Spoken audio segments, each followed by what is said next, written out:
Okay, हमारे पास जो है तीन बेसिक टाइप्स हैं जो हमने पढ़ी हैं, जिनको प्रिमिटिव बोलते हैं, नंबर, स्ट्रिंग और बूलियन। एक ही वैल्यू इनमें सेव हो सकती है। अगर वेरिएबल कोई भी डिक्लेयर करना है तो उसके लिए आप बताएंगे नहीं कि ये नंबर है या स्ट्रिंग है, लेट का वर्ड लिखेंगे, वेरिएबल का नाम लिखा और वैल्यू बता दीजिए, let x is equal to 10। जो आप C++ की तरह डेटा टाइप्स नहीं बतानी पड़ती, किसी भी टाइप का वेरिएबल है उसको लेट कीवर्ड से ही डिक्लेयर करेंगे x और उसको value they the number. JavaScript का जो कंपाइलर है वो इस वैल्यू की बेस पर अंडरस्टैंड खुद से ही कर लेगा कि ये नंबर है या स्ट्रिंग है या बूलियन है, यानी हमने नहीं बताया। जिस तरह C++ हम कहते हैं इंटीजर x, इसमें हमने क्या कहा, लेट का मतलब वेरिएबल। अगर आपने कोई नेम सेव करना है तो आपने इसी तरह से लिख दिया जी अहमद, आपने उसे बताया नहीं कि ये स्ट्रिंग है, तो उसको डिक्लेयर करने का कोई मुख्तलिफ तरीका ऐसा नहीं है। अगर बूलियन डिक्लेयर करना है, किसी भी चीज का स्टेटस रखना है ट्रू फॉल्स में, ट्रू या फॉल्स कीवर्ड्स है, किसी भी टाइप का वेरिएबल है उसको डिक्लेयर करने के लिए लेट का वर्ड इसमें कीवर्ड लिखते हैं जो कंपाइलर को बताता है कि भाई ये वेरिएबल है। टाइप क्या है उसकी, जावास्क्रिप्ट का कंपाइलर, इसको बंद कर दें, लैपटॉप को इधर मल्टीमीडिया पे फोकस रखते हैं। जावास्क्रिप्ट का कंपाइलर में आपको टाइप्स नहीं बतानी पड़ती। ऐसा नहीं है कि जावास्क्रिप्ट में टाइप नहीं होती। अगर कोई इंटरव्यू में ये कहेगा ना तो वो वैसे ही फ्लॉप हो गया, 0 नंबर हो गया उसके। वो कहे जी जावास्क्रिप्ट में डाटा टाइप्स नहीं होती, क्योंकि मैंने देखे कहीं भी डाटा टाइप, भाई डाटा टाइप्स होती हैं, आपको खुद से लिख के नहीं बतानी पड़ती। मतलब ये दोनों में फर्क है, याद रखें टर्मिनोलॉजी से इसी। यानी इनको हम कहते हैं कि कंपाइलर खुद से डाटा टाइप जो है वो इन्फर कर लेता है। इन्फर या इन्फ्रेंस का वर्ड जो है, इन्फर करना, इसका मतलब ये होता है कि बेस्ड ऑन वैल्यू, वैल्यू जो आपने उस वेरिएबल को दी है उसकी बेस पर खुद से उसका डिसीजन लेना कि इसकी टाइप क्या होनी चाहिए। ये भी नहीं कहना उसकी टाइप सपोज कर लेता है, सपोज का वर्ड फर्जी नहीं है। इन्फर का मतलब होता है कि based on some facts and figures आप डिसाइड करें, ना कि आप तुक्के से कहें फर्ज करने के ये नंबर है। ठीक है, एक तो हमने ये देखा जी, 3 बेसिक टाइप्स हैं। ओके, इसी तरह से 3 ऐसी टाइप्स हैं जो बेसिक टाइप्स नहीं कहलाती, प्रिमिटिव्स नहीं कहलाती, उनको हम कहते हैं रेफरेंस टाइप्स। ठीक है जी, रेफरेंस टाइप्स। अच्छा, इसके 2-3 नाम हैं, ये जरा चीजों, ये बड़ा इंपॉर्टेंट है। इसको बेसिक डाटा टाइप्स भी कहते हैं, इनको हम प्रिमिटिव्स भी बोल लेते हैं और इनको वैल्यू टाइप्स भी बोल लेते हैं। वैल्यू टाइप्स इसलिए कि इनमें एक ही वैल्यू सेव कर सकते हैं, एक वेरिएबल में एक से ज्यादा नहीं सेव कर सकते। अब ये जो रेफरेंस टाइप्स हैं इनमें कौन कौन सी हैं, 2 तो ऐसी टाइप्स हैं जो कलेक्शन, जो आपको कलेक्शन प्रोवाइड करते हैं, जिस तरह अरे। ठीक है जी, then object and then function. ये जो 3 टाइप्स हैं, फंक्शन भी एक टाइप है। ये 3 क्या कहलाती हैं, रेफरेंस टाइप्स। मैंने कलेक्शन लिख दिया है ऑलरेडी। फंक्शन को हम आमतौर पर कलेक्शन नहीं कहते, एक जेनेरिक से मैं लाना चाहता हूं। ठीक है जी, इनमें अगर कलेक्शन की बात करें तो आपके पास अरे और ऑब्जेक्ट में ही आपने थ्रू आउट प्रोग्रामिंग करनी। ठीक है, बेसिक टाइप्स यही है। अरे होगी तो उसमें भी वैल्यूज यही होंगी, लेकिन कलेक्शन होगी। हर अरे का जो मेंबर होगा, एलिमेंट होगा वही, या नंबर या स्ट्रिंग या बूलियन ही, लेकिन वो एज वन वेरिएबल एक कलेक्शन लेगा। जिस तरह मैंने यहां पे कह दिया कि स्टूडेंट्स के मार्क्स हैं अगर हैं, तो मैंने कह दी 10, 20, 30, 40। अब ये जो मार्क्स का वेरिएबल है, अरे भी वैसी डिक्लेयर हो रही है जैसे नंबर डिक्लेयर हो, लेट और उसके बाद उसका नाम, लेकिन इसकी वैल्यू स्क्वायर ब्रैकेट में देनी और मल्टीपल वैल्यूज कॉमा सेपरेटेड देनी। तो हम इसको कहेंगे कि अरे क्या है, मार्क्स क्या एक अरे है। ठीक है, यानी ये कलेक्शन है नंबर्स। इसी तरह नेम्स की कलेक्शन हो सकती है, बुलियंस की कलेक्शन हो सकती है। ठीक है, हर वैल्यू जो है कॉमा सेपरेटेड आप देते हैं, किसी भी वैल्यू को एक्सेस करने के लिए इंडेक्स यूज करते हैं। इसी तरह से ऑब्जेक्ट की बात करें, हम कहेंगे स्टूडेंट। ऑब्जेक्ट कैसे डिक्लेयर करते हैं? ऑब्जेक्ट में कलेक्शन जो होती है, हर वैल्यू का एक नेम होता है। एक स्टूडेंट के बारे में क्या रिकॉर्ड आपने रखना है? हर स्टूडेंट का आईडी या रोल नंबर रखना है जी, 101 है। उसका नेम नोट करना है जी, नेम उसका कुछ भी हो सकता है, अहमद है, अली है, शॉर्ट नेम ले लेते हैं। और इसका जीपीए हो सकता है जी, क्या है, 3.5 है जी, and so on. So you have more than one values in object, लेकिन ऑब्जेक्ट को डिक्लेयर करने का तरीका क्या है? स्क्वायर ब्रैकेट, कर्ली ब्रेसेस आप देते हैं। ठीक है जी, और हर वैल्यू एक पेयर की फॉर्म में है। इस वक्त अरे में कितनी वैल्यूज हैं? 4। इस वक्त अरे में 3 वैल्यूज हैं। हर वैल्यू एक पेयर है, इसलिए इनको वैल्यू नहीं कहते बल्कि हम प्रॉपर्टी कहते हैं कि ऑब्जेक्ट की प्रॉपर्टी, यानी ये क्या है? आईडी क्या है? एक स्टूडेंट की एक प्रॉपर्टी है या फील्ड है इस ऑब्जेक्ट की एक। ये टर्मिनोलॉजी जो है वो जरा याद रखनी है। ऑब्जेक्ट इज कलेक्शन ऑफ जी प्रॉपर्टीज या फील्ड्स या एट्रीब्यूट्स। ये वर्ड डिफरेंट आप कुछ पढ़ रहे हैं, ठीक है जी। जबकि हर प्रॉपर्टी, ईच प्रॉपर्टी या is a key colon value pair. हर एक जो प्रॉपर्टी है ये 2 चीजों का मजमूआ है बेसिकली। कॉलम से जो पहले लिखा है प्रॉपर्टी नेम कह लें उसे, लेकिन टेक्निकली इसका नाम क्या है? की। ये वो चाबी है जिससे ये वैल्यू हासिल होगी।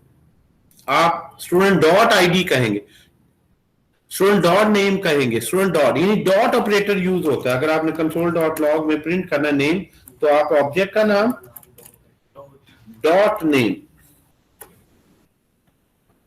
अगर आप यहां आपने वैल्यू प्रिंट करनी है 20, तो आप यहां पे कंसोल डॉट लॉग में लिखेंगे मार्क्स और स्क्वायर ब्रैकेट में कि ये 0 इंडेक्स है, ये 1 है, 2 है, 2 करते हैं तो 30 हो जाएगा।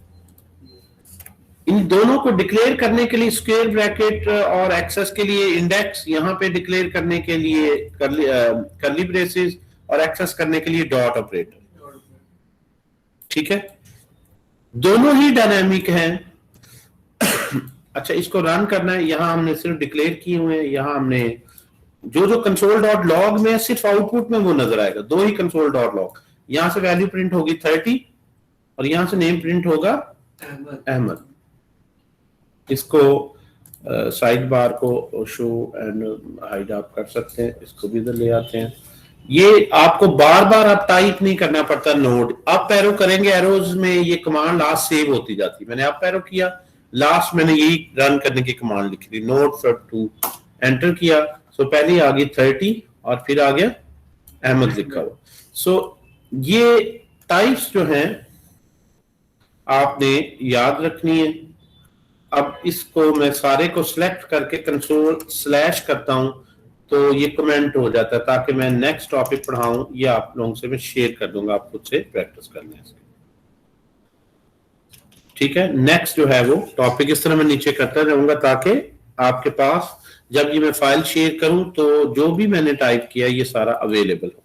आपने जब किसी भी पोर्शन को करना है उसको सिलेक्ट करें और इसको सिलेक्ट करके कंट्रोल स्लैश प्रेस करें, फिर रन करके देख लें इस पोर्शन की क्या आउटपुट आ रही। फिर इसको एक वक्त में एक पोर्शन, इसको आपने चेक करना है। सो इन 2 लाइंस को सिलेक्ट करें, शिफ्ट दबा के एरो से कंट्रोल स्लैश करें, ये अनकमेंट हो गई। अब इसको रन करेंगे, सिर्फ 30 प्रिंट हो रहा है। ठीक है जी। सो सिलेक्टिवली आप किसी भी पोर्शन को कमेंट अनकमेंट करके जो है वो रन करके देख सकते हैं। ठीक है जी। सो ये सेपरेटर में डाल देता हूँ जी। एक टॉपिक, एक बेसिक रिवीजन का टॉपिक मैंने डिस्कस कर लिया। इसके अलावा जो एक मेजर टॉपिक डिस्कस किया हमने वो है एरो फंक्शंस का। फंक्शंस के पॉइंट ऑफ व्यू से अगर बात करें तो स्पेशली फंक्शंस के हवाले से एरो फंक्शंस और उसमें भी एक नया तरीका फंक्शंस को लिखने का, उनको क्या बोलते हैं, एरो फंक्शंस। एरो फंक्शंस का रोल क्या है? एक शॉर्ट सिंटैक्स है, अल्टरनेट सिंटैक्स है, यानी आप इसके बजाय कि लॉन्ग फॉर्म लिखें उसकी एक शॉर्ट फॉर्म है। फंक्शन बनाने के लिए आप फंक्शन का कीवर्ड लिखते हैं, स्पेस उसका नाम लिखा और उसमें एक्स और वाई दो पैरामीटर्स या आर्गुमेंट्स पास किए, उस फंक्शन की बॉडी बनाई, रिटर्न में आपने जो भी यहां से वैल्यू रिटर्न होगी, अब ये जो भी वैल्यू इनपुट होगी उसका सम करेगा, उसे रिटर्न करेगा। अब फंक्शन को अगर अभी मैं प्रोग्राम रन करूं, ये मैंने फंक्शन CLS करके क्लिक स्क्रीन कर दी, पहले आउटपुट अप एरो किया, ये लास्ट कमांड थी, फिर अप एरो किया, एंटर, तो अब इसमें कोई आउटपुट नहीं आई, क्योंकि फंक्शन जो है वो आपके पास एक सेट ऑफ स्टेटमेंट्स है जो एक लॉजिक को एनकैप्सुलेट कर रहा है। फंक्शन कब रन होगा? जब इसको कॉल किया जाए। फंक्शन को जब आप कॉल करेंगे तो मेमोरी में लोड होता है, ये याद है। फंक्शन को जब कॉल किया जाता है मेमोरी में लोड होगा, तभी एक्स और वाई भी मेमोरी में वेरिएबल क्रिएट होंगे, ठीक है जी।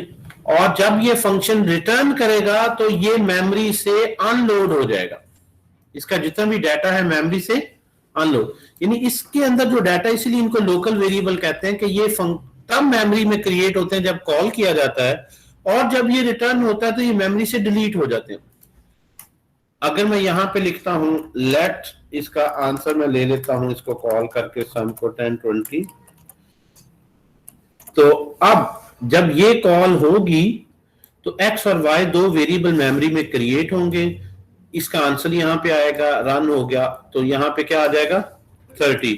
उसके बाद ये दोनों वेरिएबल मेमोरी से डिलीट हो जाएंगे, यानी मेमोरी में ये वेरिएबल जो होते हैं ना, जो फंक्शन के पैरामीटर्स हैं, ये इसके अंदर लोकल वेरिएबल्स इनको इसीलिए बोलते हैं, इनकी लाइफ बहुत शॉर्ट होती, इनकी लाइफ फंक्शन कॉल की हद तक होती। आपने फंक्शन कॉल किया, they are allocated and then the function completes its execution, it's deallocated. अगर मैं यहां पे console.log में इस सम को प्रिंट करूं, एक चीज और देख लें जरा, मेमोरी के कॉन्सेप्ट जो हैं वो बड़े आप लोगों के अच्छे होने चाहिए। जी बिल्कुल, ऐसी मेमोरी को स्टैक मेमोरी कहते हैं, बिल्कुल सही है। लेकिन अगर मैं इस तरह से डिक्लेयर करूं को वेरिएबल x = 10, तो ये जो वेरिएबल है ये वेट नहीं करेंगे कि इस x को प्रिंट करें या इस तक पहुंचे तो फिर ये मेमोरी में क्रिएट हो। जब प्रोग्राम स्टार्ट होगा तो ये मेमोरी में क्रिएट हो जाएंगे, और जब तक ये प्रोग्राम एग्जीक्यूशन स्टेट में रहेगा ये वेरिएबल्स मेमोरी में रहेंगे, इसलिए इन्हें ग्लोबल वेरिएबल कहते हैं, जो किसी भी फंक्शन के अंदर नहीं, ठीक है जी। सो ऐसे फंक्शन जो लोकल फंक्शंस हैं, ये हमें जरा, अब इसी फंक्शन को लिखने का हमने अल्टरनेट सिंटैक्स देखा था एरो फंक्शंस की मदद से।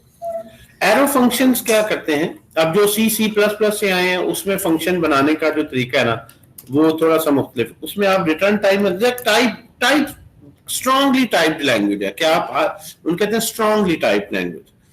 जावास्क्रिप्ट को हम कहते हैं loosely typed language. Strongly type का मतलब है कि हर जगह आपने डाटा टाइप बताना है, ये फंक्शन इंटीजर रिटर्न कर रहा है, स्ट्रिंग रिटर्न कर रहा है, इसमें जो पैरामीटर आ रहे हैं इंटीजर है, स्ट्रिंग है, क्या है, यानी इंटीजर, सम और इंटीजर टाइप के ही दो इसमें पैरामीटर्स हमने पास किए, ठीक है जी, एक्स और वाई, और ये यहां से अब रिटर्न कर रहा है एक्स प्लस वाई। तो आपने हर जगह जब भी वेरिएबल को रेफर किया आपने विद टाइप रेफर किया, जब डिक्लेयर किया, जब उसकी रिटर्न टाइप बताई, इसलिए इसको रिटर्न टाइप बोलते हैं कि फंक्शन क्या रिटर्न कर। जावास्क्रिप्ट क्योंकि लूजली टाइप लैंग्वेज है, यानी आपको टाइप उसमें बतानी नहीं पड़ती, डायनामिकली टाइप्ड कहना चाहिए, यानी लूजली टाइप भी है, डायनामिकली टाइप, रन टाइम पे टाइप चेंज भी हो सकती है और आपको टाइप बतानी भी नहीं पड़ती शुरू। अब यहां पे ये जो शुरू में आपके पास इंटीजर स्ट्रिंग लिखते थे, इसके बजाय आप सिर्फ ये कीवर्ड लिखते हैं कि कुछ भी रिटर्न कर रहा हो आपने शुरू में लिखना है फंक्शन। फंक्शन का कीवर्ड जो ही कंपाइलर पढ़ेगा उसे पता चल जाएगा भाई इसके बाद आगे कोई फंक्शन शुरू हो रहा है, ठीक है। और वो फंक्शन क्या रिटर्न करेगा ये बताना जरूरी नहीं है, कुछ भी रिटर्न करवा सकते हैं, कोई ऐसी रिस्ट्रिक्शन नहीं है। अब इसमें जो पैरामीटर्स हैं ये भी, इसमें टाइप भी आपने नहीं बतानी, नॉट इवन लेट। इस तरह से जो सी प्लस प्लस का फंक्शन है उसको आप लॉजिक के तहत जावास्क्रिप्ट की फॉर्मेट में लिख सकते हैं, बाकी फार्मूला और बाकी चीजें उसी तरह से।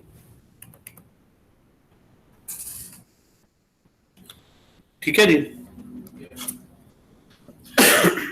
हमारे पास इस फंक्शन को लिखने का एक शॉर्ट जो सिंटेक्स हमने पढ़ा था वो ये है, इसको मैं कमेंट कर देता हूं कि आप फंक्शन को एक वेरिएबल में सेव कर सकते हैं। लेट एफ एक फंक्शन है और एरो फंक्शन का सिंटेक्स यानी फंक्शन लिखने का स्टाइल क्या है कि जो दो नंबर इनपुट लेगा और उनकी सम रिटर्न करेगा।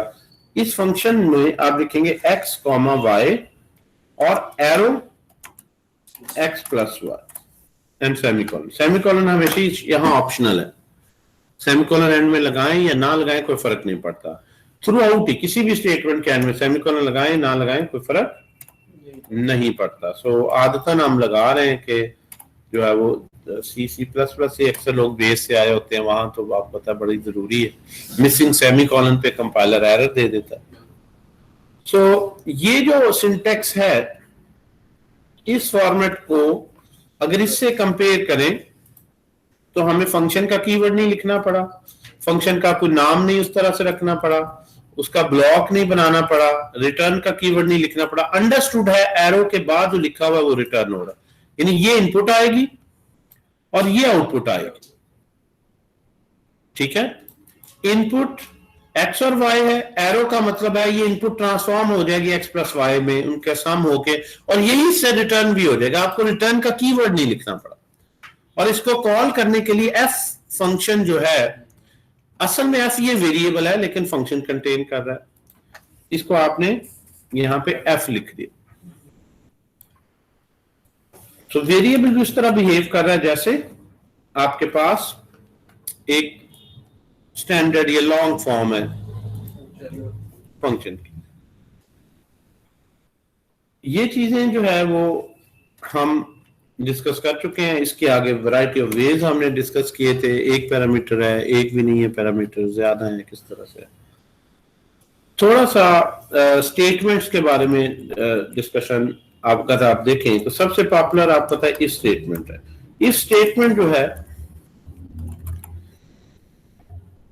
इसकी 3 वेरिएशन है।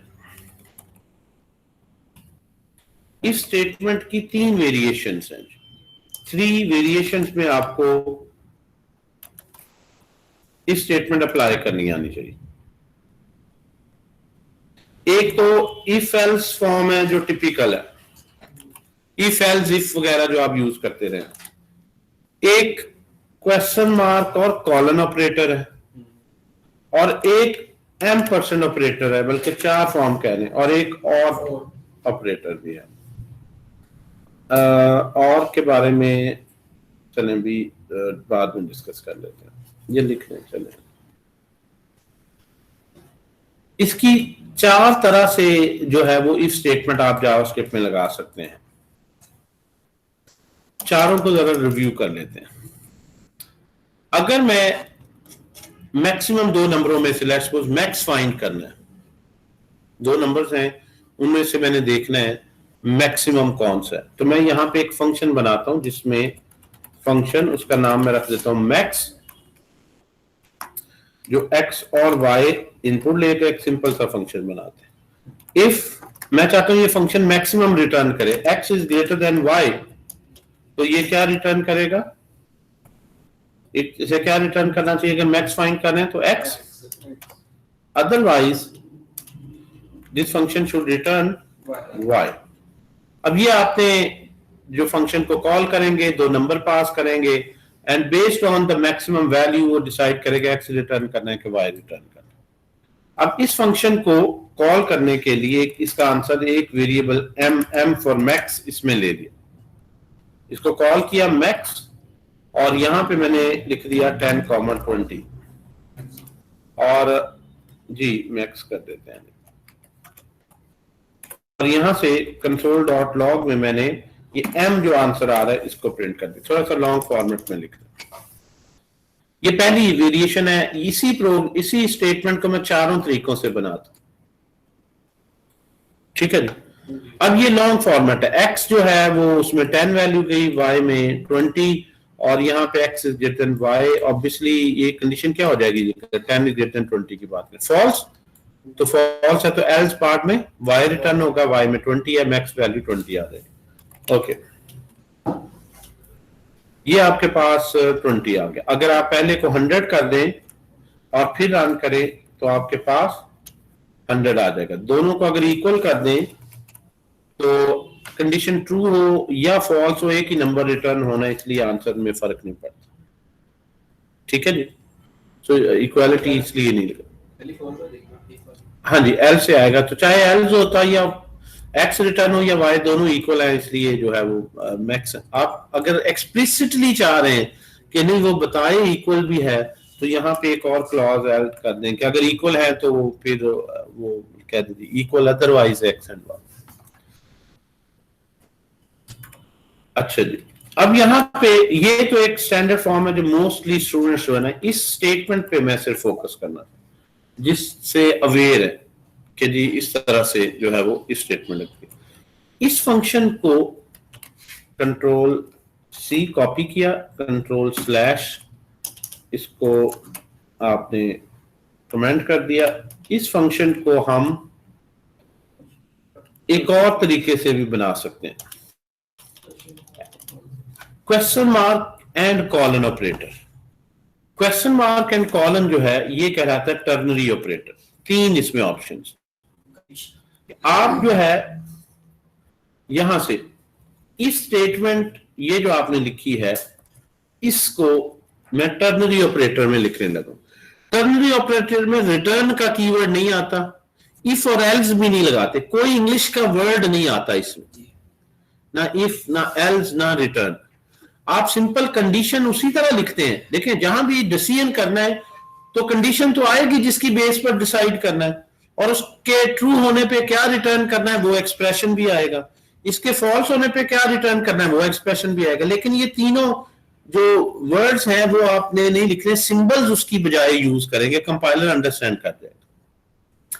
तो इफ का कीवर्ड भी नहीं लिखना, रिटर्न का कीवर्ड भी नहीं लिखना, एल्स भी नहीं उसमें लिखते, और रिटर्न का कीवर्ड भी नहीं लिखते। तो बाकी क्या रह गया कि तीन चीजें रह गई कि ये कंडीशन है, अगर ये ट्रू हो यानी x is greater then true हो ये आउटपुट करो, अदरवाइज ये आउटपुट करो। तो यहां पे कंडीशन के बाद इफ लगाने के क्वेश्चन मार्क आप लगा देते हैं, ठीक है जी। क्वेश्चन का मतलब ये है कि अगर ये कंडीशन ट्रू है तो जो रिटर्न करना है वो क्वेश्चन मार्क के बाद लिखें। तो अगर x is greater than y true है तो मैंने x रिटर्न करना है, मैंने क्वेश्चन मार्क के बाद लिख लिया। और ये सेमी कॉलन के बजाय कॉलन के एल्स अदरवाइज जो रिटर्न करना है वो आप इसके बाद लिखें। तो ये आपके पास एक फंक्शन बन गया, x is greater than y question mark. क्या पूछ रहे हैं क्वेश्चन भी, बताओ क्या है। अगर ये ट्रू है, ट्रू तब होगा जब x ग्रेटर है, अगर ये ट्रू है यानी x ग्रेटर है तो x, अदरवाइज y। तो आप ये आपको रिटर्न करता है, आप किसी वेरिएबल में ये सेव कर सकते हैं आंसर, या इसको डायरेक्ट रिटर्न कर सकते हैं। लेकिन ये जो रिटर्न लिख रहा हूं ये मैं फंक्शन के लिए लिख रहा हूं। रिटर्न क्या चीज रिटर्न करे, जो यहां से आंसर आएगा। अगर ये कंडीशन ट्रू है तो क्वेश्चन मार्क और कॉलम के दरमियान वाला पार्ट यहां से इवैल्यूएट होगा, और अगर ये फॉल्स है तो ये वाला पार्ट इवैल्यूएट होगा। तो ये जो लॉन्ग फॉर्म थी इसको आपने शॉर्ट एक्सप्रेशन की फॉर्म में लिख लिया। लेकिन ये याद रखें कि ये स्टेटमेंट है, यानी इसमें ना रिएक्ट में जब जाएंगे ना तो हम बहुत ज्यादा इसे यूज करेंगे। इसको जरा आगे ऐप में और वेब में। ये याद रखें, इसको मैं किसी वेरिएबल में नहीं सेव कर सकता क्योंकि ये स्टेटमेंट है। तो ना सिर्फ वो शॉर्ट फॉर्म है बल्कि वो एक्सप्रेशन है। जिस तरह कोई फॉर्मूला होता है, मैं इसको किसी वेरिएबल में भी इफ एल्स को सेव कर सकता हूं। इसका अब इसमें क्या सेव होगा, जो यहां से आंसर आए, because this returns an expression, it's an operator. जिस तरह प्लस एक ऑपरेटर ना, ए प्लस बी, वो रिटर्न करता है। तो क्वेश्चन मार्क कॉलन एक ऑपरेटर है। तो ऑपरेटर जो है वो होता है जो ऑपरेट होने के बाद कुछ इवेल्युएट करे, कुछ हमें आंसर दे। जी, इसमें एलजीफ बता देते हैं अभी। बाय डिजाइन तो नहीं है लेकिन डेफिनेटली हम कर सकते हैं। पहले इसको जरा रन कर लेते हैं। आंसर आप देखेंगे आउटपुट सेम आएगी। अगर मैं यहां पे लिखूं आउटपुट, तो आउटपुट क्या आ रही है जी, 20।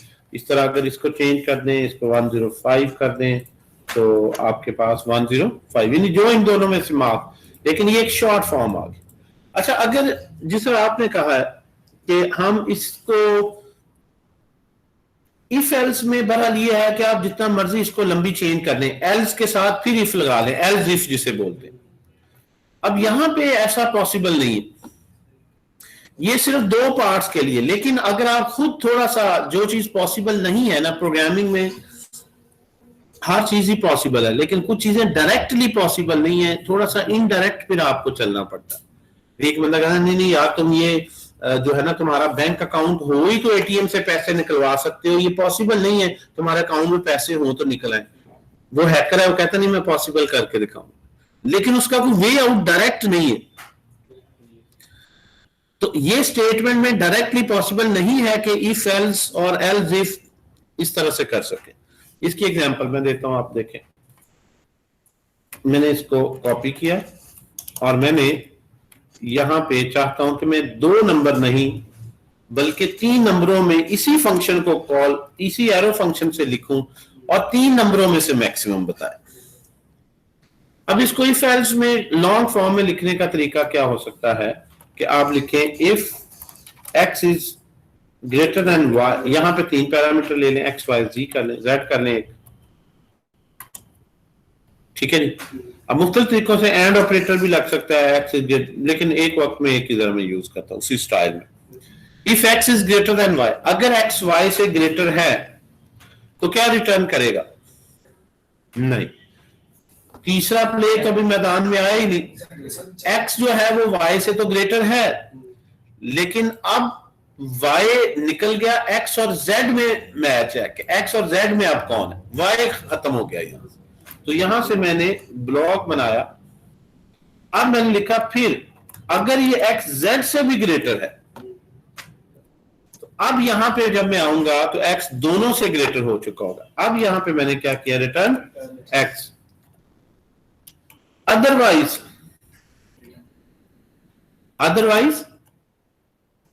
रिटर्न जेड लिख सकते हैं जी, रिटर्न जेड। अगर एक्स ग्रेटर है वाई से तो वाई तो खत्म हो गया। अब मैच किस किस के दरमियान है, एक्स और जेड में। अगर एक्स बड़ा है तो एक्स, जेड बड़ा है तो, क्योंकि अगर एक्स बड़ा नहीं है तो इसका अंदर जेड ही सबसे बड़ा है फिर।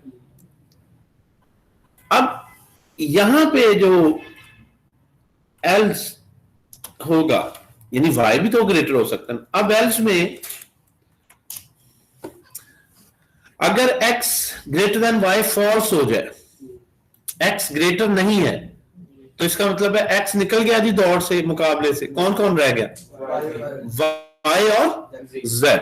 तो यहां से if y is greater than z तो किसे रिटर्न करें, वाई को। अदरवाइज, हाँ, इसका शॉर्ट फॉर्म भी देखते हैं, अभी एक लाइन में हो जाना, जेड।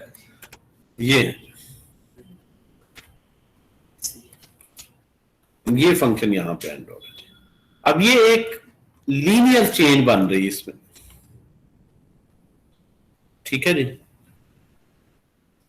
इसको अगर हम कॉल करके देखें, इस वक्त इसको कर दें जी। सबसे पहले सबसे बड़ा क्या है, एक्स।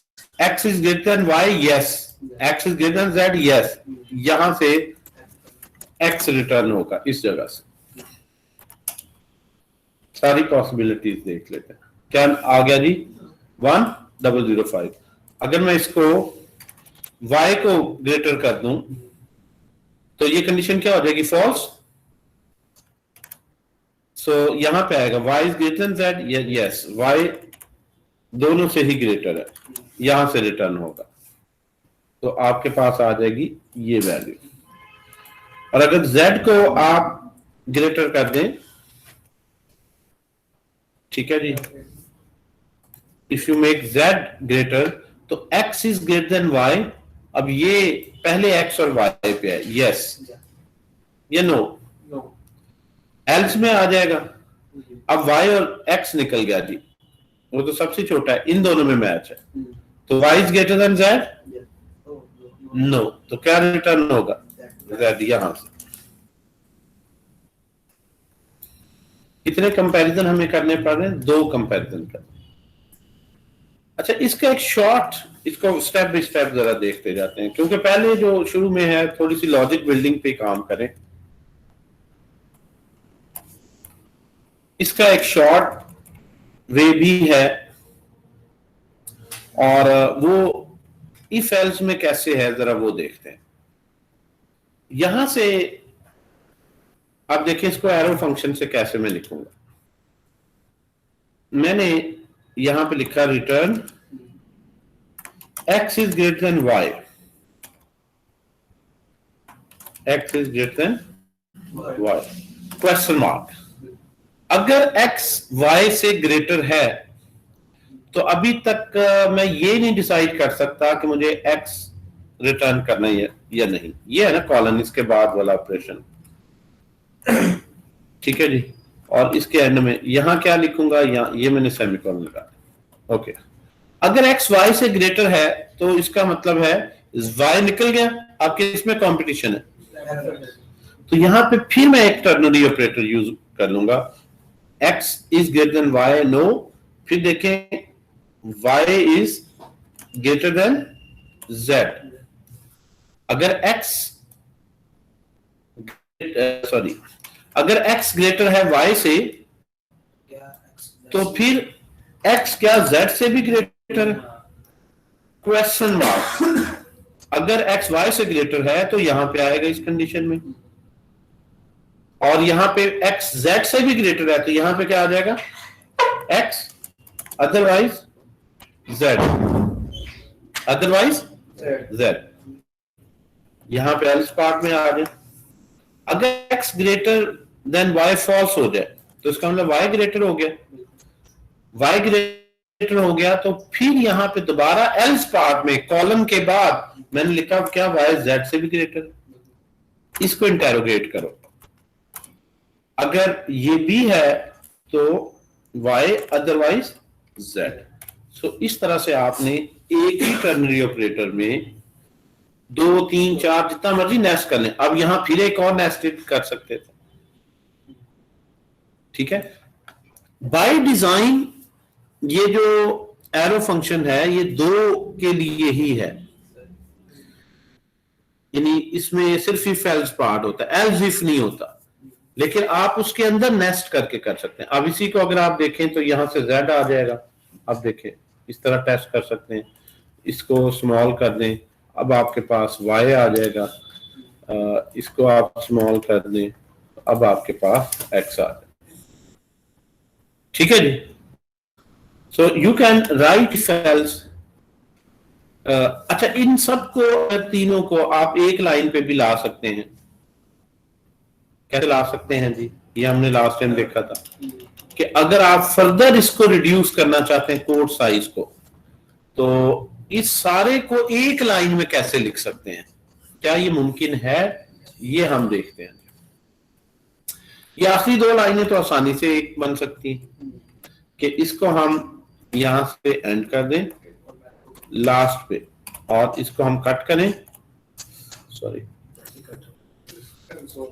यहां पे कंट्रोल वी कर दें, लें। ये 2 लाइनें एक बन गई कि मैक्स हमने उसके अंदर ही कॉल किया जो रिटर्न हो रहा है। अब ये जो आपके पास फंक्शन है, फंक्शन एक स्टेटमेंट फॉर्म है। ये एरो फंक्शन की ये भी ब्यूटी है, वो एक्सप्रेशन बन जाता है। लेट एफ, अगर मैं एरो फंक्शन बना लूं तो मुझे फंक्शन देखा नाम नहीं रखना, फंक्शन का कीवर्ड नहीं लिखना,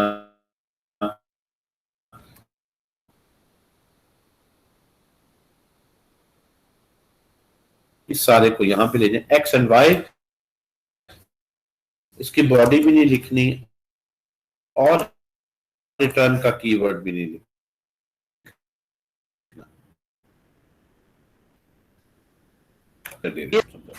ये एक शॉर्ट फॉर्म होगी। जब एरो फंक्शन आप लिख लेते हैं तो एरो फंक्शन लॉग, अच्छा अब यहाँ पे मैंने एफ कर दें, ठीक है, ये ऊपर मैक्स कर दें। अब आपके पास आ गया एक्स ग्रेटर है, इसको अगर आप शॉर्ट कर दें 10 तो अब कौन सा आएगा, z ग्रेटर है, और इसको अगर आप और जीरो लगा दें, वैसे तो जीरो कोई वैल्यू है, सही जगह पे जीरो बैठ जाए तो बहुत उसकी वैल्यू, ठीक है ना, हर चीज का मुकाम है ना वो, वैसे तो जीरो ऐसे ऐसे फिर नो वैल्यू, लेकिन जब जीरो किसी ऐसी जगह पे अटैच हो जाए, किसी के साथ ग्रुप बना ले जो बंदा उसको जीरो से हीरो बना दे, तो ठीक है जी, यही यही हकीकत है लाइफ की। ठीक है जी, यानी सही जगह पे अपना जो है वो, हाँ ये बड़ा जरूरी है लाइफ में भी याद रखें। योर कंपनी जो है दैट डिसाइड्स योर फ्यूचर। इंशाल्लाह इंशाल्लाह। अच्छा जी, अब इन दोनों को अगर हमने इकट्ठा करना है तो देखें, यहां से इस सारे को आपने कट किया, बताया था ना लास्ट टाइम, हिम्मत करें जरा, इसको एक पैरेंथेसिस में रैप किया, अब ये फंक्शन तैयार हो गया, इसको जहां मर्जी प्लग इन कर लें, और इसके बाद पैरेंथेसिस लगा के यहां पे इसको कॉल कर सकते हैं, इसी को वापस कॉल करना है 10 20 पैरामीटर, ठीक है।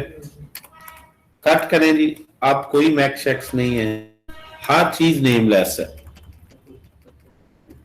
कोई ब्लॉक नहीं है, और कहीं भी कोई फॉर्मेलिटी नहीं है। That's the beauty of this syntax.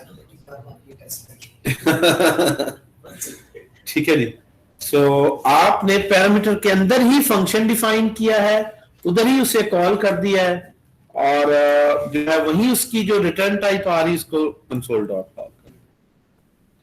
तो इसको अगर आप टेस्ट करें, अच्छा ये सिंटेक्स अगर बाद लोगों का आया भी था कमेंट हो, इसको देखो सर हमें तो ये नहीं अभी लिखना आता, देखें थोड़ा सा टाइम लगेगा, ऐसा ऐसा प्रैक्टिस करेंगे, इसमें परेशान होने वाली बात नहीं है।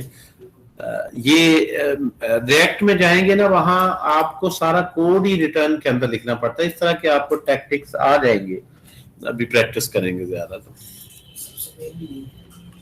अच्छा जी, यहाँ पे अगर हम इसको रन करें, 10 20 30 हमने पास किया हुआ ना, तो 30 आ गया मैक्सिमम। इसी तरह से अगर आप या इसको for the time being, sorry इसको हम नीचे भी ला सकते हैं for the timing, move panel bottom, ताकि हमारी स्टेटमेंट जरा लेंथी है, हम नीचे इसको ले आए, यहाँ पे 10 20 30, इसको 200 कर दें, तो इसको जस्ट टेस्ट बरल हम कर सकते हैं, या अगर 200 इसको 1000 कर दें तो यू गेट, बहरहाल ये उसी तरह काम कर। ये हमारे पास जो है वो आ गई फॉर्म, इफ एल्स की नेस्टेड फॉर्म में, एरो फंक्शंस में, ये जिस तरह से हमने पढ़ा। अब और क्या क्या पॉसिबिलिटीज हैं, क्या इससे भी फास्ट, अच्छा इसको ऐसे भी लिख सकते थे वैसे, ये जरा ज्यादा ही कंप्रेस हो जाता है, मैं इस पे एक चीज देखता हूँ, इस पे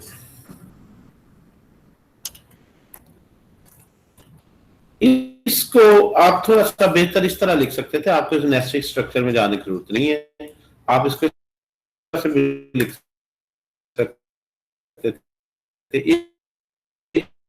अगर तो फिर एक्स रिटर्न कर दो, if x is greater than y and x is also greater than z. Competition है y और z, तो यहाँ पे y अदरवाइज z, ये थोड़ा सा से शॉर्ट हो जाता है। एंड ऑपरेटर से भी कर सकते, मैंने बड़ा थोड़ा सा जानबूझ के शुरू में लॉन्ग सिंटैक्स लिखा। इस तरह यहाँ भी आप ये जो है, ये जो बहुत लेंथी स्ट्रक्चर बन गया, इसको भी आप जो है वो इससे आप लिख सकते थे here। यहाँ भी आप किसी तरह से इस स्ट्रक्चर में काफी अननेसेसरी डीप हम चले गए। एंड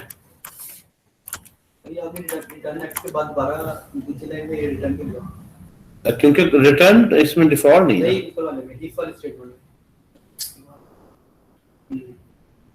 नहीं ये गलत है, एल्स आना नहीं, ये फेल चाहिए, नीचे भी अगर है तो वो असल में वो एल्स में जो है वो एल्स बरल यहाँ पे था। अच्छा जी, इसको भी x is greater than y and x is greater than z, तो अब ये यहाँ पे रिटर्न करेगा x को, और एक ही statement, you don't need to make block, ये पोर्शन को आप सिंप्लीफाई कर सकते हैं। अच्छा, यहाँ ये ब्लॉक बनाना जरूरी है कि नहीं? इस सिचुएशन में आप एल्स को इफ के साथ करते हैं, एल्स इफ अदरवाइज, ये अब ज्यादा सिंपलर स्ट्रक्चर बन गया। अगर एक्स दोनों से ग्रेटर है तो एक्स रिटर्न कर दो, अदरवाइज वाई और जेड में से डिपेंड करता कौन सा है। ठीक है, तो आपको इन सेंस रटा कोड को लगाने की जरूरत नहीं होती, मतलब मे भी आप एक सर्टेन स्टेट ऑफ माइंड में बैठे हैं, इस तरह लिखते हैं, इसमें भी कोई हर्ज नहीं। लेकिन अगर हम कोड का एनालिसिस कैसे करेंगे, कौन सी टेक्निक बेहतर है? बेहतर स्टेटमेंट वो होती है जो मिनिमम आइटरेशंस में आंसर दे, जिसमें कम कंपैरिजन में आंसर आए। मिनिमम कंपैरिजंस में जो करेगा ऑब्वियसली वो फास्ट है। सारी प्रोग्रामिंग में जो एल्गोरिथम पढ़ते हैं, डेटा स्ट्रक्चर पढ़ते हैं एडवांस को, उसमें मकसद ये होता है कि एफिशिएंट जो है वो आप मेमोरी यूटिलाइज भी करें और स्पीड भी उसकी मैक्सिमम। ठीक है, तो ये टेक्निक में ये ब्यूटी है कि ये शॉर्टर भी है, फास्ट भी है। अक्सर शॉर्टर सिंटैक्स फास्ट होता है, लेकिन ये जरूरी नहीं हमेशा ऐसे हो। ठीक है, ये भी साथ साथ जरा एनालिसिस करते जाएंगे। ये क्यों फास्ट है ये भी देखने जरा। जब x ग्रेटर देन y है, ये कंडीशन क्या होगी? ट्रू। तो फिर ये दूसरा भी देखेगा क्या इससे भी ग्रेटर है। लेकिन अगर x y से ग्रेटर नहीं है तो इसको चेक ही नहीं करेगा। ऐसे ऑपरेटर को कहते हैं शॉर्ट सर्किट ऑपरेटर, क्योंकि एक भी फॉल्स हो गया तो आंसर उसे पता है फॉल्स ही होना, दूसरे को चेक करने में टाइम वेस्ट नहीं करेगा और डायरेक्ट इसके बाद यहां आ जाए। ठीक है ना?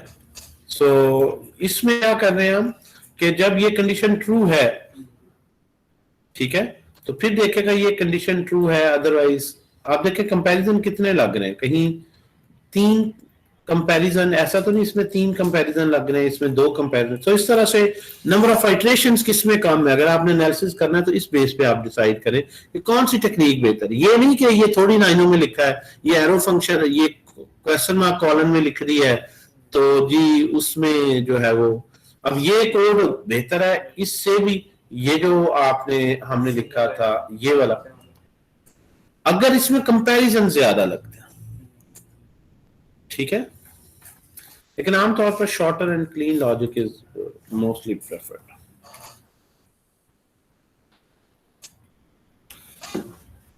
हाँ भी ऑनलाइन जो है आज बड़े चुप चुप बंदे बैठे हैं, कोई हलचल नहीं है। तो भाई फरहान, मुनव्वर, फरहान समझ आ रही, महर, रहमान, समझ आ रही है, इसलिए चुप चुप करके मैं साथ राइट डाउन कर रहे हैं आज।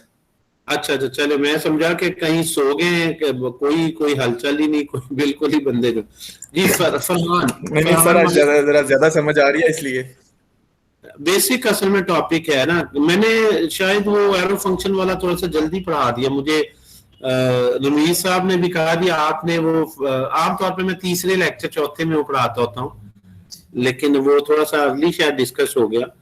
लेकिन उम्मीद है कि उसको भी आप लोगों ने कवर कर लिया होगा। ये लास्ट पे जो जी उसामा जैद और ताहिर इकबाल, सना, रहमान कुरैशी, जी समझ आ रही बच्चे?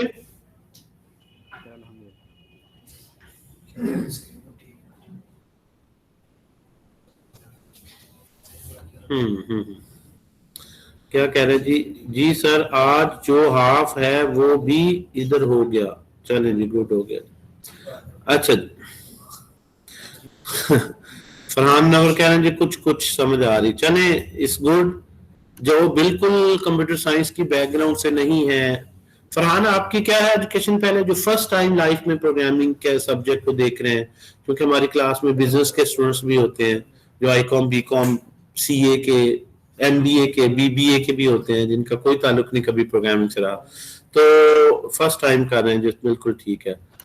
ठीक है जी, सो उनके लिए ये बिल्कुल ठीक है। बी.कॉम आप कर रहे हैं तो जरा चैलेंजिंग जरूर होता है शुरू में, जिन्होंने आईसीएस किया है बीसीएस जरा थोड़ा सा उन्हें इस स्टेटमेंट लूप शूप से उनका वास्ता रहता है किसी न किसी और हवाले से, उन्हें ये पता होता है अच्छा कंडीशन ट्रू भी होती है, फॉल्स पे कुछ और होता है, लेकिन कैसे इसमें होगा, सिंटैक्स थोड़ा सा डिफरेंट है कंसेप्चुअली, बहरहाल जो है वो चीजें क्लियर होती है।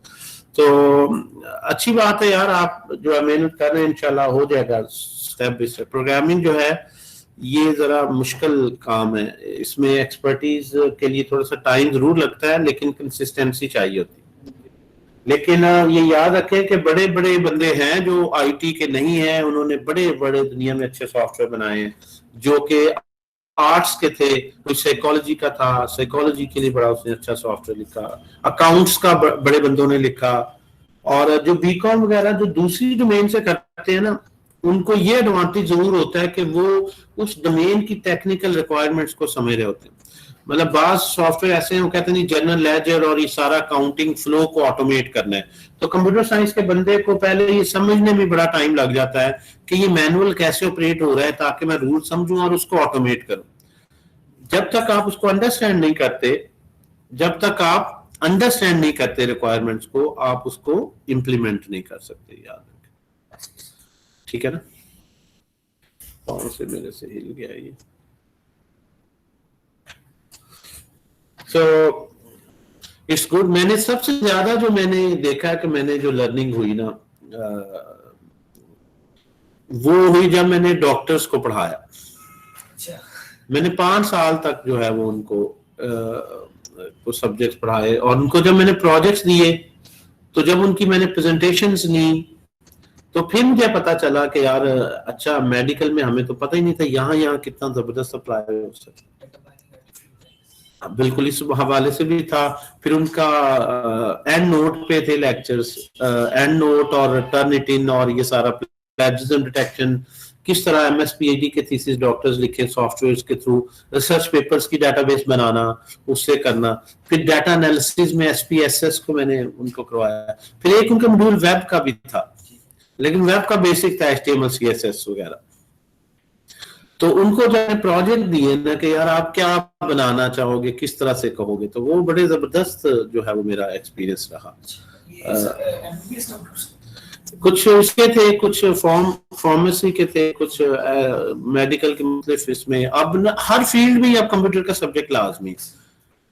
इन कंप्यूटर के बंदे की यूटिलाइजेशन हॉस्पिटल में भी है, और एक हॉलीवुड की मूवी में भी है, और एक एजुकेशनल सेक्टर में भी है, और एक बिजनेस, मतलब जो कंप्यूटर सॉफ्टवेयर इंजीनियर है वो ऐसा नहीं कि वो किस फील्ड में उसकी जॉब है, यू जस्ट नेम का किसमें नहीं है, वो हॉस्पिटल में भी पूरा हॉस्पिटल का सारा जितना भी वार्ड सिस्टम है, हॉस्पिटल मैनेजमेंट सिस्टम, ऑर्डरिंग, उनका मेडिकेशन सिस्टम, उसके भी ऑनलाइन सॉफ्टवेयर। बल्कि डॉक्टर्स तो सॉफ्टवेयर के बगैर ही दूर हैं। अब किसी डॉक्टर की लोग ओपिनियन नहीं मानते, वो कहते हैं नहीं कंप्यूटराइज रिपोर्ट में आया ये चीज है तो ये सही है। They trust more on this software and hardware के वो स्कैनर से स्कैन किया गया, ना कि डॉक्टर की पर्सनल ओपिनियन पे। लेकिन हमारे यहाँ बदकिस्मती से जो है वो मैट्रिक के बाद, इवन एफएससी के बाद कहते हैं या बायो पढ़ो या कंप्यूटर। हालांकि सबसे ज्यादा दुनिया में जो कंप्यूटर यूज हो रहा है वो बायो में हो रहा है। बाहर कोई ऐसे मुल्कों में शर्त नहीं हुआ है, कंप्यूटर भी साथ पढ़ते हैं, बायो भी पढ़ते हैं। हमें तो कह नहीं बायो वाले पे हराम है जी कंप्यूटर पढ़ना, और कंप्यूटर वाले पे हराम से पता। कल तो उसने मेडिकल के सॉफ्टवेयर बनाने हैं तो वो क्या करेगा? और ये ओ लेवल्स जो कर रहे हैं, ए लेवल्स कर रहे हैं, वो साथ बायो भी पढ़ रहे हैं, कंप्यूटर भी पढ़ रहे हैं, साथ म्यूजिक का सब्जेक्ट, जैसे मर्जी मिक्स एंड मैच कर। तो कंप्यूटर की फील्ड जनरल पर्पस है, हर फील्ड को आप सर्व कर सकते हैं। सिर्फ जो है वो कुछ सिलेक्टिव कोई ऐसी डोमेन नहीं है कि भी आप बस इसमें ही काम करेंगे।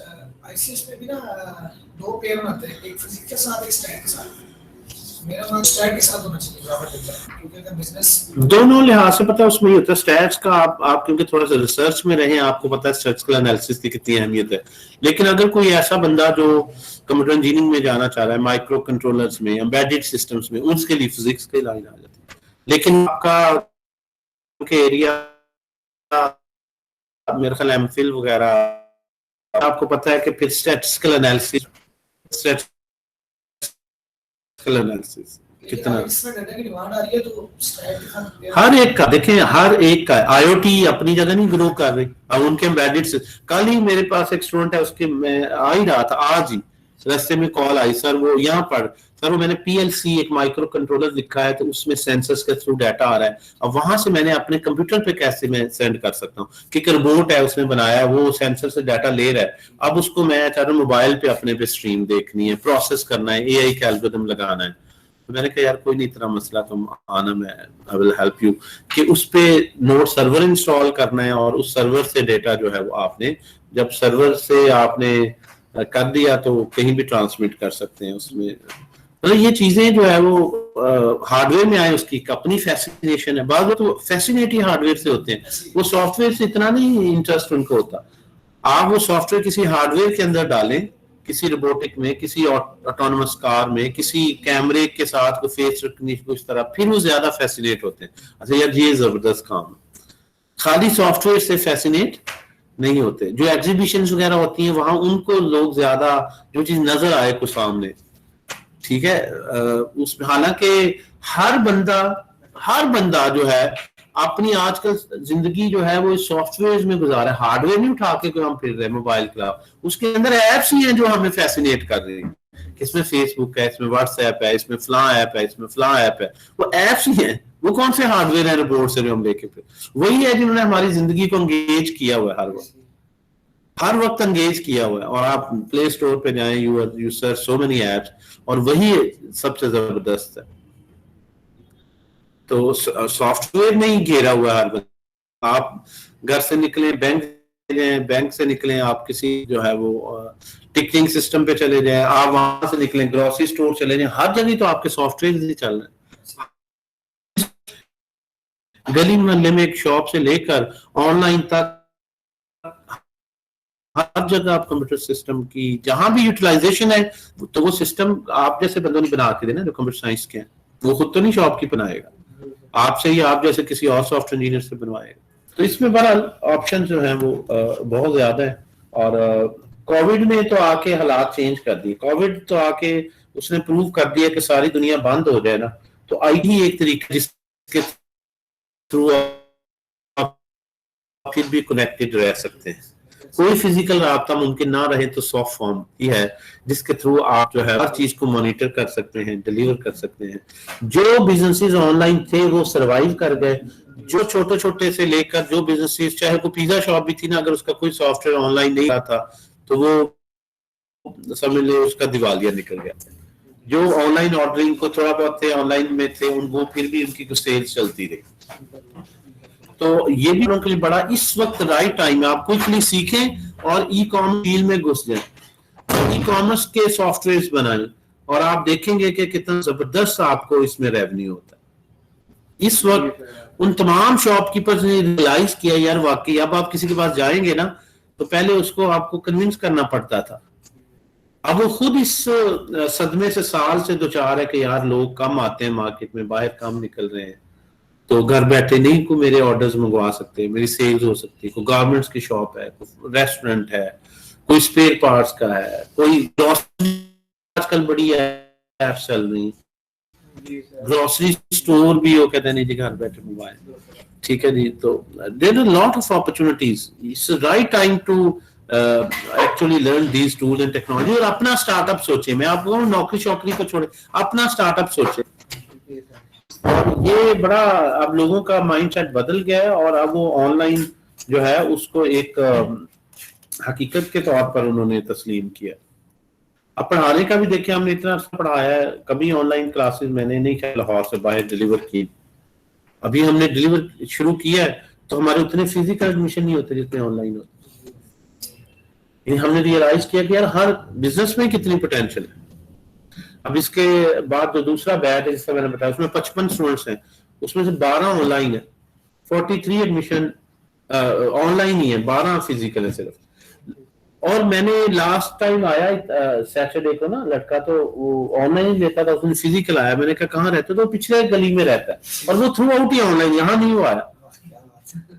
मैंने कहा अच्छा आप शायद किसी और शहर से भी बाज लोग आते हैं ना, कुछ इस मुल्तान से आए एक दो बच्चों कर रहे थे ऑनलाइन, आप हावल नगर से जिस तरह आए हैं, आपने हॉस्टल लिया, इधर फिजिकल कर रहे हैं, मतलब बहुत से हैं, बहुत से। आप बल्कि आप जानते हैं आपके कमरे में बैठे होते हैं ना इधर, तो लेकिन वो मैं हैरान हुआ कि साथ वाली गली से है, लेकिन जो है वो ऑनलाइन की कन्वीनियंस तो है ना, एक आप मजे से आप घर में बैठे हुए हैं, साथ साथ चाय पी रहे हैं और जनाब रिलैक्स माहौल में पढ़ रहे हैं, आपको ना उठ के आने की जहमत करनी पड़ी, ना आपने वो ट्रैवलिंग की, ठीक है जी। तो ये कन्वीनियंस तो है, मुंह धोया नहीं धोया, बैठे हैं सुकून से।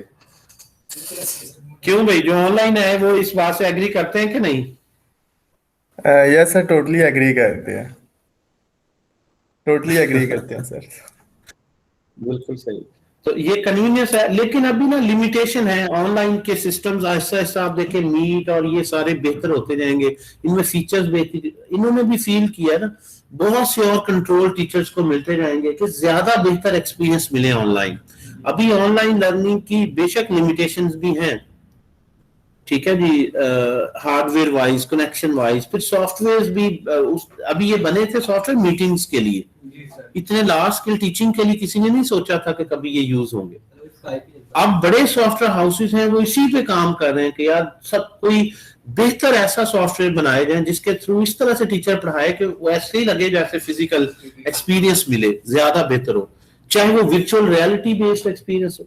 अब स्टैनफोर्ड यूनिवर्सिटी ने रूम बनाया, बड़ा जबरदस्त है, वर्चुअल रियलिटी का 360 डिग्री का, आप पढ़ा रहे हैं ऐसे जैसे लाइव क्लास में, हर बंदा भी सीधा, जिस तरह मूवीज में आप देखते हैं। तो आहिस्ता आहिस्ता अब ये सिस्टम आगे बड़े इमर्ज होने। अच्छा जी, आप टॉपिक पे आते हैं जी, हम जो है वो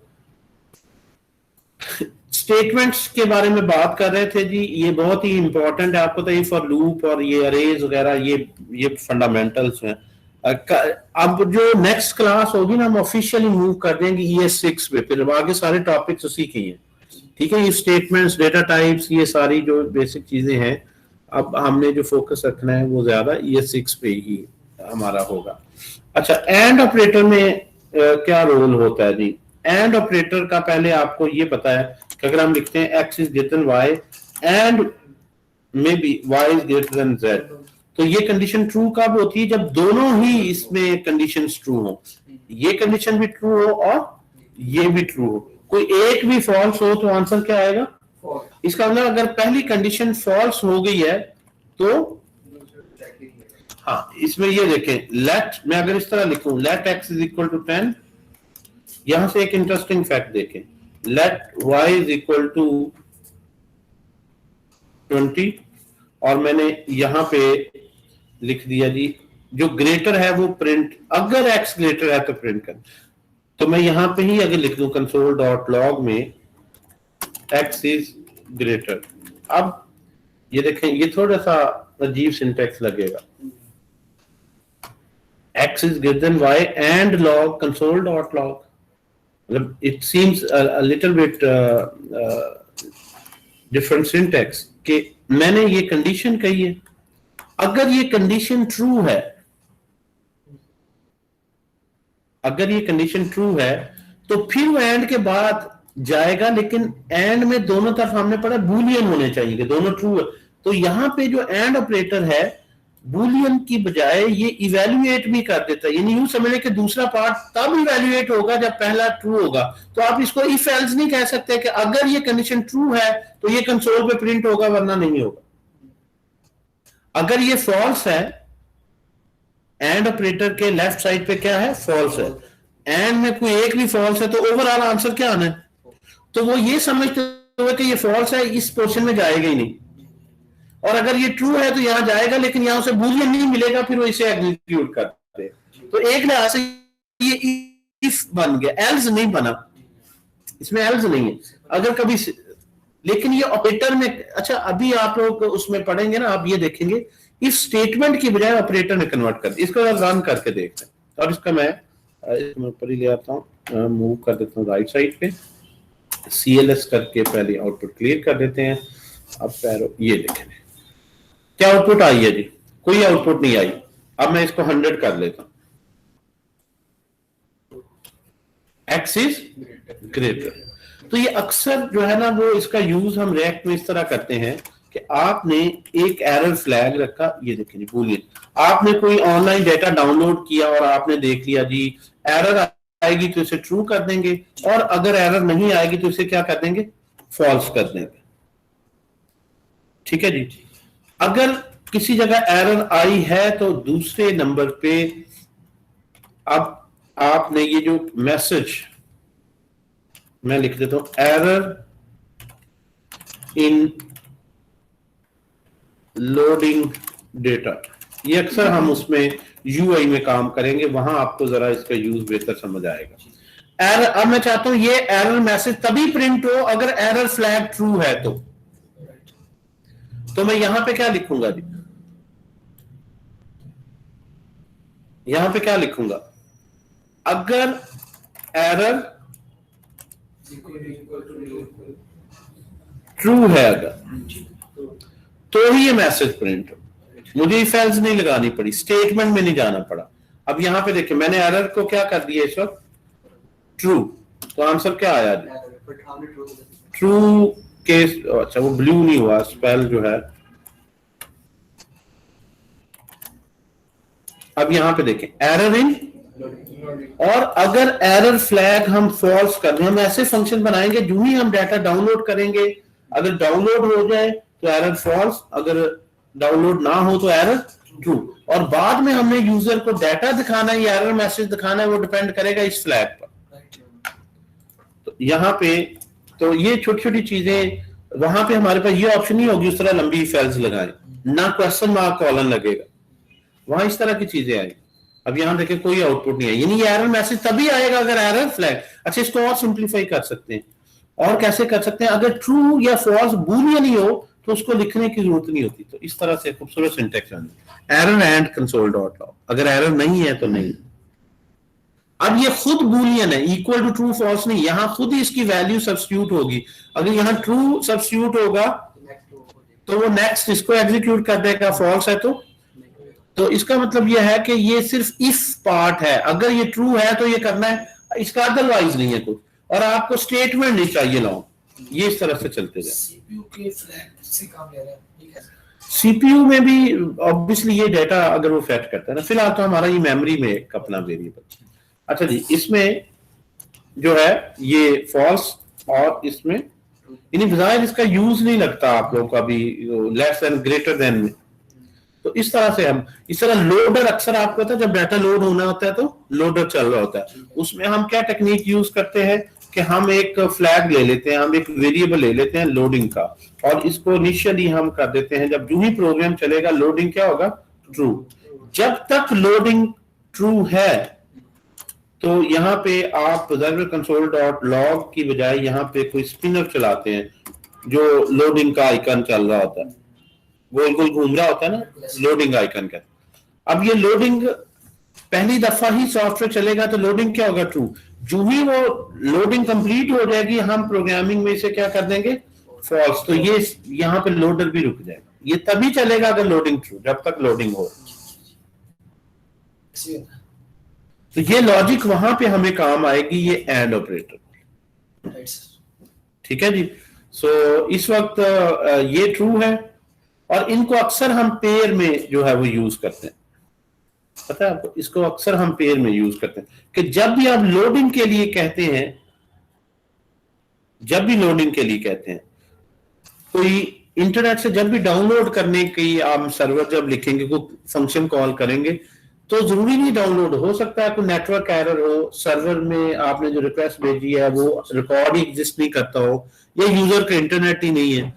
तो लोडिंग को हमने शुरू में क्या कर देना है, स्टार्ट विद ट्रू और एरर को फॉल्स। इनिशियल ये हमारी सेटिंग होती है कि एरर हमारे पास, और जब पहली दफा प्रोग्राम चलेगा तो स्टार्ट पे हम ये सेटिंग करते हैं, रेक्ट हो या मोबाइल ऐप हो या वेब हो, कि अगर लोडिंग हो रही है तो ये लोडिंग का मैसेज रखो, ठीक है, और अगर एरर आए तो फिर ये एरर मैसेज शो करना है, वरना इसके नीचे लिखा होता है डाटा अगर है तो डाटा शो करना। अब इस वक्त अगर मैं चलाऊं तो इनिशियल है, लोडिंग क्या है, ट्रू, एरर क्या है, तो ये लोडिंग का मैसेज प्रिंट होगा और एरर प्रिंट नहीं होगा।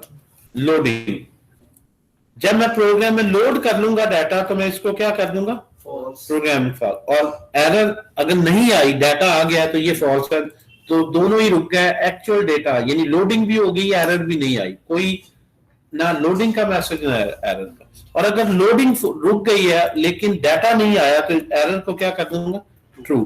तो अब यहाँ पे जो है वो एरर इन लोडिंग दे। तो ये चीजें जब आप, सॉरी ओ ये जरा एक मिनट लगाइए।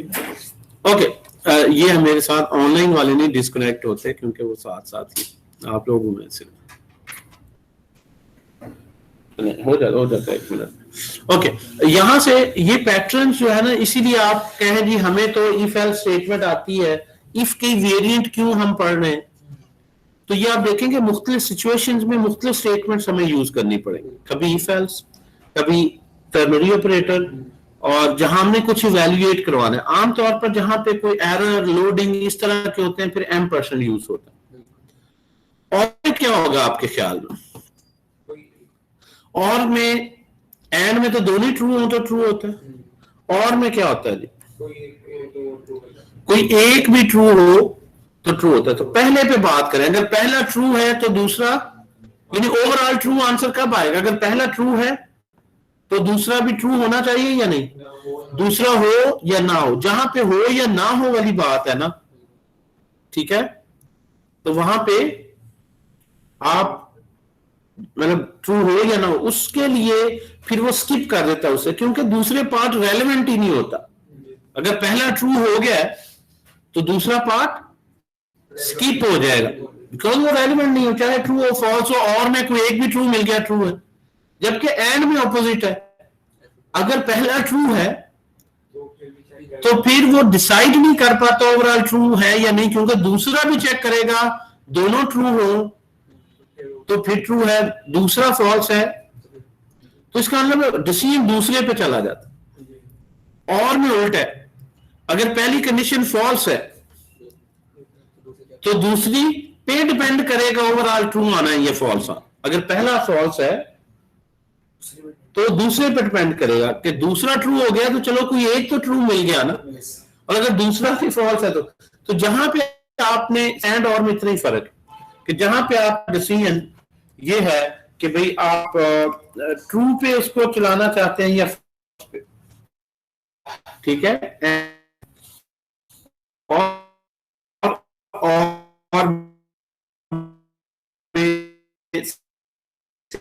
सिर्फ इतना ही जो है वो डिफरेंस है।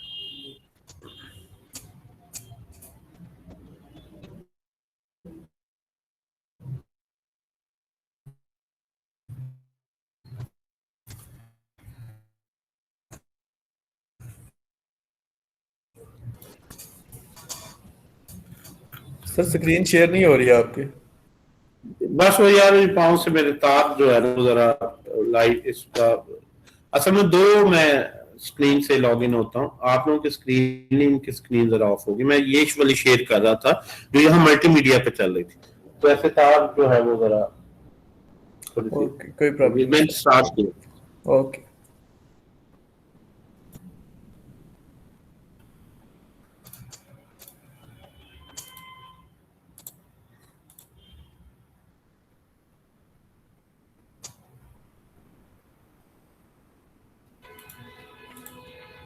जी अब मेरा ख्याल विजिबल हो गया आप लोग,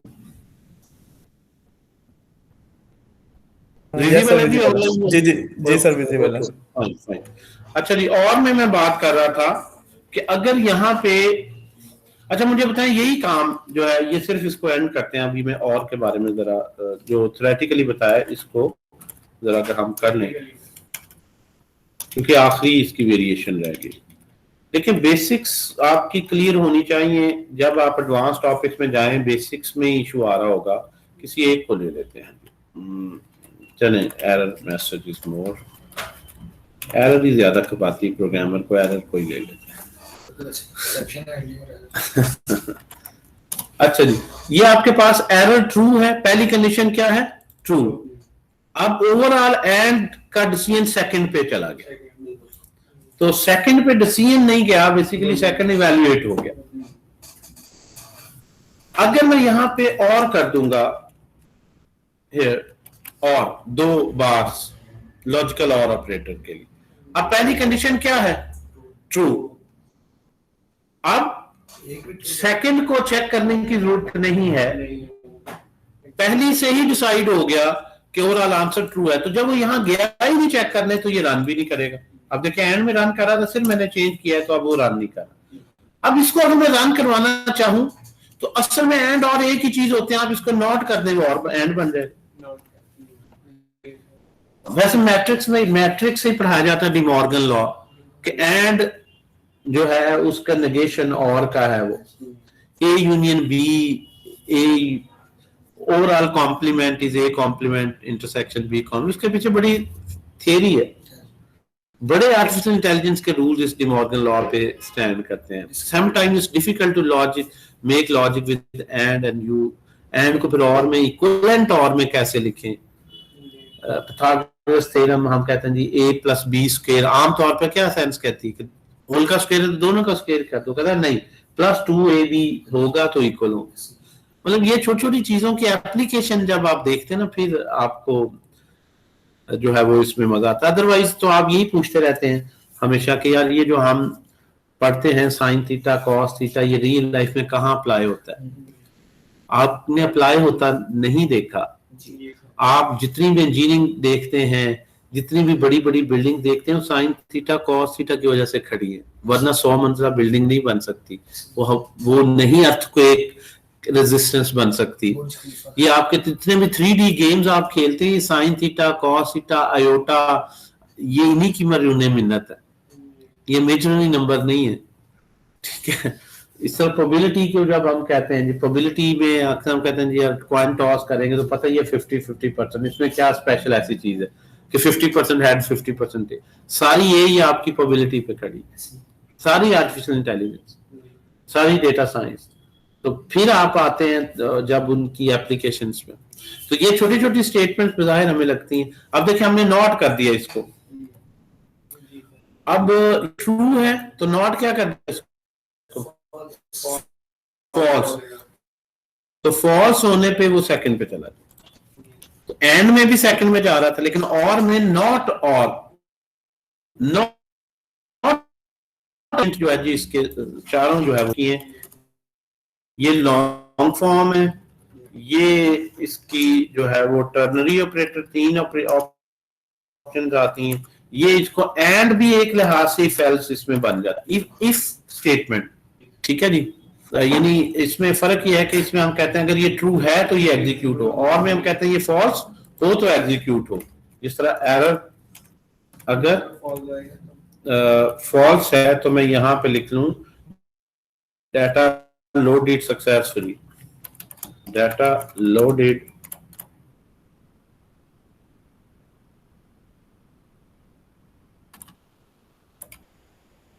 सक्सेसफुली। अगर मैं इस तरह से, ठीक है, आपने एरर, फॉल्स एरर नहीं है तो ये आ गया, और एरर ट्रू होगी तो ट्रू पे हम स्किप करवाना चाहते हैं, ट्रू पे स्किप हो रहा है, जबकि एंड में उल्टा है, ट्रू एग्जीक्यूट हो रहा है, फॉल्स पे स्किप हो रहा है, और में ओपोजिट है, ट्रू पे जो है वो स्किप हो रहा है, फॉल्स पे एग्जीक्यूट हो। ये थोड़ी सी जो है वो पजल है, जरा थोड़ा सा स्कूल से बैठेंगे आप देखेंगे इसे, तो जो है वो चीजें जरा क्लियर होती जाएगी। हाँ, लेकिन बहरहाल इसमें इतना ही, आगे जरा यूआई में जब जाते हैं तो यूआई तो आप बना लेते हैं, लेकिन डायनामिक जो है आप देखें, अगर यहाँ से आप ये सारा ट्रू फॉल्स में, मैं आपको एक चीज दिखाता हूँ, ये अक्सर मैं असाइनमेंट वगैरह में देता हूँ इस तरह का स्टोर बनाने की, जिस तरह दराज की मैं एग्जांपल ले लूँ, आप देखें किसी भी कैटेगरी में आप चले जाएं तो ये जब इस यूआई में आएंगी ना तो ये खूबसूरत चीजें लगेंगी हमें, कार सीट कोई भी एक आप देखेंगे। अब ये सारे बूलियन ऑपरेटर्स हैं कि जो जो ट्रू है, जो जो ट्रू है हर एक इंडिविजुअल में सीसी की ही डेटा करना है, ये सारे बूलियन, अगर ये ट्रू है, जिस जिस पे क्लिक किया है, ये जो सारे वेरिएबल्स हैं ये आपको बूलियन ही लेने पड़ेंगे, ठीक है। आप डेटा डिस्कनेक्ट है, अगर मैं डिस्कनेक्ट कर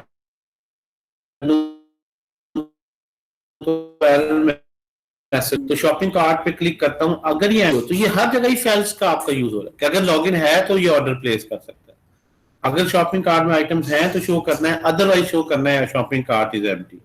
यानी शॉपिंग कार्ट में आइटम्स दिखानी, अब मैं लॉगिन नहीं था तो मुझे वो लॉगिन के लिए पहले ये एक बूलियन वेरिएबल से कंट्रोल हो रहा है कि अगर यूजर लॉगिन नहीं है तो उसको लॉगिन पे ले जाओ, उसने शॉपिंग कार्ट कहा है उसको लॉगिन पे ले जाओ, वरना उसको जहां पे अगर लॉगिन है तो वो उसको आगे जाने देगा, अदरवाइज। ये सारी चीजें इफ एल्स में जब आप लिखेंगे तो कम आपको बेसिक चीजें क्लियर होनी चाहिए। इसमें काफी हम बूलियंस का इस्तेमाल करेंगे जितने भी ये फिल्टर्स वगैरह हम बनाएंगे, ठीक है जी। ये डिजाइन जो है, जब आप इस डिजाइन के साथ इसको देखेंगे तो ये फिर थोड़ा सा आप लोगों को शायद ज्यादा फैसिनेट करे, ज्यादा मजेदार काम लगे। तो सिर्फ 3 वीक बाद ही आप इस काबिल होंगे, आप देखें ये आप रिकॉर्डिंग में आप लोगों की कि आप ये इस तरह के सारे कार्ड चार्ट और सारे ये लूप में जितना डाटा है लोड हो उतने ही ये कार्ड्स बने, जो कैटेगरी सिलेक्ट करे उसी कैटेगरी के ही आए, ये सारे आप अप्लाई कर रहे होंगे। इसी तरह बूटस्ट्रैप के कार्ड्स बना रहे हैं, इसलिए जो है वो यूआई में मूव कर देंगे, उसकी फिक्र ना करें, ये चीजें जरा सीख लें। इनको हम जो है बटन के क्लिक पे लिखेंगे जब ये सारी कंडीशंस वगैरह, तो ठीक है। अब यहाँ पे प्राइस के कितने फिल्टर हैं, मिन हाई, कि जिसकी प्राइस जो है वो 1000 से मिन मैक्स का भी हमने पढ़ा, वो इन्हीं फिल्टर्स के लिए मैं आपको पढ़ा रहा हूँ कि जब मैं यहाँ पे आऊं तो आपको पता हो कि जिनकी प्राइस इससे ग्रेटर है एंड इससे लेस है, सिर्फ वो शो करनी, ठीक है। तो लेकिन यहाँ पे वो ज्यादा खूबसूरत लगती है एप्लीकेशन, यहाँ पे ज्यादा फीकी सी लगती है console.log पे, लेकिन लॉजिक यही बनती। फिर इसको इसके साथ जब इन्वॉल्व करेंगे तो यूआई समझाने की अपनी कॉम्प्लेक्सिटी, कोड साइज बढ़ जाता है, और अगर स्टूडेंट को यही चीज ना क्लियर हो तो फिर वो ये कोड को समझने के बजाय ये प्रोग्रामिंग समझना शुरू कर देता है, अच्छा ये क्वेश्चन मार्क कॉलन क्या लग गया है, ये क्या, इसके बजाय कोई यूआई समझे। इसलिए मैंने देखा कि ज्यादा बेहतर आप फंडामेंटल थोड़े से करवा के फिर इस तरफ लाए, ताकि वो यूआई पे फोकस रखे, ना कि वो क्वेश्चन मार्क टर्नरी मैं डबल ये % यूज कर रहा हूँ इफ एल्स के लिए, कभी ये यूज कर रहा हूँ, कभी ये यूज कर रहा हूँ। आपको पता होना चाहिए क्या कि एक ही चीज को लिखने के अल्टरनेट स्टाइल है, कभी एरो फंक्शन यूज हो रहा है जी। और कोई क्वेश्चन है जी, नहीं तो एंड करें। हाँ जी नहीं सर, अभी